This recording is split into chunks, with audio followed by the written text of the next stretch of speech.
নীল দর্পণ নাটকটির নাম শুনলেই আমাদের দুটো নাম মনে আসে, একটি হচ্ছে দীনবন্ধু মিত্র আর একটি হচ্ছে নীল গাছ।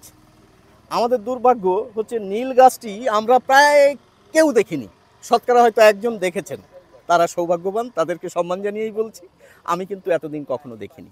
তো দীনবন্ধু মিত্রের যে জন্ম যে গ্রামে, সেই গ্রাম হচ্ছে এটি চৌবেড়িয়া, গোপালনগর থানায় অন্তর্ভুক্ত, উত্তর 24 পরগনা। এবং সেখানে দেখুন একটি নীল গাছ সংরক্ষণ করে রাখা হয়েছে, বুঝেছেন, ঐতিহাসিক নীল বিদ্রোহের প্রতীক নীল গাছ এটি। তো সংরক্ষণ করে রাখা যেহেতু, চারিদিক থেকে ঘেরা এবং উপরে গাছ রয়েছে বলে একটু যেন দুর্বল হয়ে গেছে, বুঝলেন। তবে এই চৌবেড়িয়া গ্রামে আসলে রাস্তার পাশে আপনারা অসংখ্য গাছ দেখতে পাবেন। আমি একটু আপনাদের দেখিয়ে দিই, তাহলে মজা পাবেন। এগুলি কিন্তু সংরক্ষণ করে রাখা নয়, এগুলি থেকে আপনি পাতা নিয়ে ছিঁড়তেও পারবেন। এবং এখান থেকে এই ফুল হচ্ছে, একটু কাছ থেকে দেখাতে বলবো।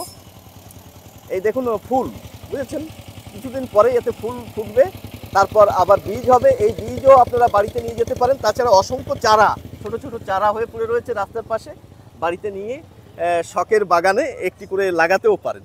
তো যাই হোক, আমার পরবর্তী ভিডিওতে আমরা আলোচনা করার চেষ্টা করব কি করে নীল তৈরি হয়।